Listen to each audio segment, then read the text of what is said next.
Hi everyone, thank you for coming to my channel. In this video, this is what I'm gonna create for you guys. I hope you're gonna enjoy it. If you do, check out my other videos. There's probably something that I might interest you of some. Right, so first I just want to say that I've buffed my nail off camera and done my cuticle work as well. Now I'm just adding my primer and a base coat and curing that in the lamp, and then I'll show you how I fit the nail form. For me, this is my, I don't know, my go-to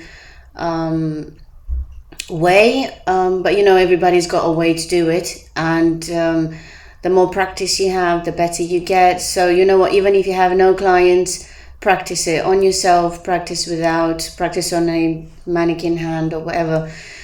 Practice, because it's amazing to learn. So yeah, as you can see here, there's a gap between my nail and the form. So what I'm doing is I'm just cutting a little bit in the middle and on the sides to make it fit better. You'll see in just a little bit it fits perfectly fine. As to the nail prep and anything else that might interest you, you can check my other videos. I've got a full video for beginners on how to prep your natural nail for acrylic and gels. Yeah, and I've got some nice designs on there as well if you want to have a look. I've just recently added Elsa and a baby Looney Tune, the Bugs Bunny one. Yeah, it's just, they're on there. So if it's something that you might like to watch, yeah, check it out. Right, so now I'm just fitting in the form. I'm checking on sides to make sure it's all proper and the line in the middle is straight to my to the way my nail goes.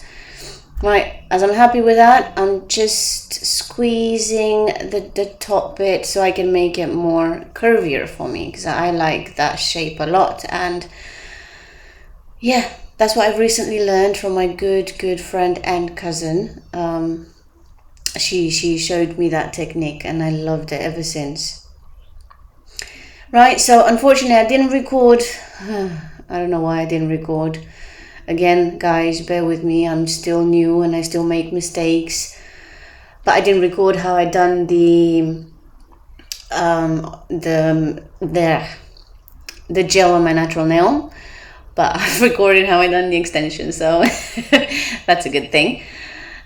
This is how I started with it. That's what I said. It's not, well, it's not the proper way of doing a baby boomer, but you know what? I'm having some nice glitter on top and some nice crystals around there, and nobody's gonna know. Nobody's gonna know. And I had no problems with it whatsoever. Right, so now I'm just squeezing the form a little bit more and putting it in the lamp, and yeah, taking off the form and ready to file. I've done the filing off camera because, well, if you want to see the filing techniques and everything, check out my other videos. They're there, they're good, they're step by step, they're, well, and so I've heard they're pretty damn good. Okay, now I've put this foil on, flowering foil, and going over that with a clear gel, builder gel, so I can just file and give it shape. Having the proper apex is very important, especially when you have a longer nail. They can break, and well, that can be painful. So, you know, best thing to do is look after your nails, and if you're gonna do nails, do them properly. Whether it's for yourself or someone else, you don't want to get them hurt. You don't know how they and what they're gonna do with their hands. But the best thing to do is make sure you've got the proper apex and the shape as well. There, so I've filed, I've buffed, I've taken off some of the dust. I've checked with my other nail to see that I haven't got a difference between my natural nail and the gel. I'm coming off with this cuticle bit. It's a bit on the coarse side, so I find it excellent for removing bulk or excess gel on that side, on the cuticle area. Okay, now it's literally getting to be the final steps of this video. That is it. I've added my top coat. Now I'm going with a tiny thin brush to go close to my cuticles, not touching them, but close. If you guys enjoyed the video, subscribe to my channel for more. Check out my other videos. Look after yourselves, guys. Bye.